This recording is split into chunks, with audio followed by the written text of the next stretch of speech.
At this very moment, there's somewhere in the neighborhood of 7,932,283,411 people.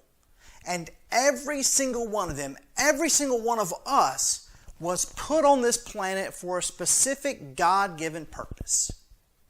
Unfortunately, however, many of the 7,932,283,411 people never know what it is. They never discover why the Almighty created them or understand what they've been called to do. They go through life feeling like a square peg trying to fit into a round hole, never taking hold of their true reason for being. It's not that most of us don't care about our purpose. It's that we simply don't know how to figure out exactly what it is. How can we know why God created us? Here's how I see it. I believe that we are who we are, where we are, when we are, how we are, and what we are for a reason. That reason is our purpose. It's why we're here. Therefore, when we look closely at who, where, when, how, and what we are separately, the answer to why begins to come into focus more clearly. And that's what we're going to be doing throughout these 40 days of Lent. So let's begin. What are you? There are lots of ways to answer that question. I'm human. I'm a man, a son, a father, a husband. All of these are true. But that's more about who you are instead of what you are. At least in this instance, when we say, "What are you?" we're referring to what you do with your life. When you leave the house each day, if you leave the house each day, what do you leave to do? What's your job? What are your hobbies? What skills do you have? What do you know more about than just about anybody? What can you do better than most folks? What are you? In his letter to the Ephesians, St. Paul writes, "The gifts God gave were that some would be apostles, some prophets, some evangelists, some pastors and teachers, to equip the saints for the work of ministry, for building up the body of Christ."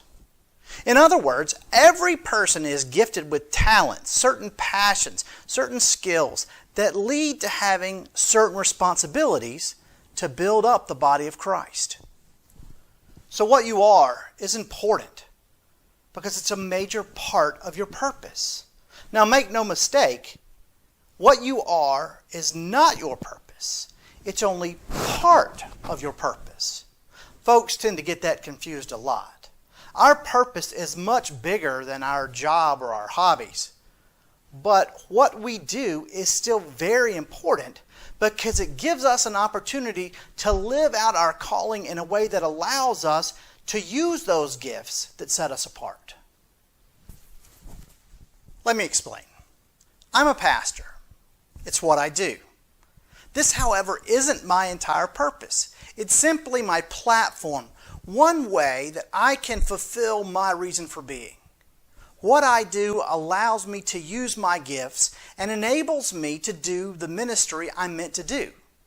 Now, it's not just because I'm a pastor that I do ministry. Ministry can and should be done no matter what you do.